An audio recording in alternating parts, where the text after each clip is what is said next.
মা বাবা যদি কোনো পাপ করে, কোনো অপরাধ করে, কোনো অন্যায় করে, যত খারাপ কাজই হোক না কেন, এর জন্য সন্তানের উপরে কোনো দায় দায়িত্ব, বিশেষ করে ওই পাপের প্রায়শ্চিত্ত শাস্তি সন্তানকে কখনো ভোগ করতে হয় না, হবে না। কারণ আল্লাহ রাব্বুল আলামিনের কাছে কোনো জুলুম বলতে কিছু নেই।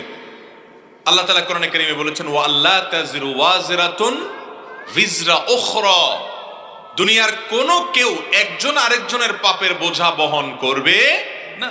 আল্লাহ আরো বলেছেন, ওয়া আল্লাইসা লিল ইনসানি ইল্লা মা সাআ, মানুষ নিজের জন্য যা করবে সে ওইটার বিনিময় পাবে, আরেকজনে কি করলো নেকামল সেটা সে পাবে না। এজন্য কোনো বাপ খারাপ দেখে সন্তানকে খারাপ বলা যাবে না। আমাদের সমাজে দেখবেন একটা বাপ কথার কথা চুরি করছে, হয়তো কোনো একটা আকাম করছে, বাপ তো পরের কথা, অনেক সময় ভাই দূর খারাপ কিছু করছে, তো দেখা যায় ওইটার জন্য ভাইকে ভর্ৎসনা করা হয়।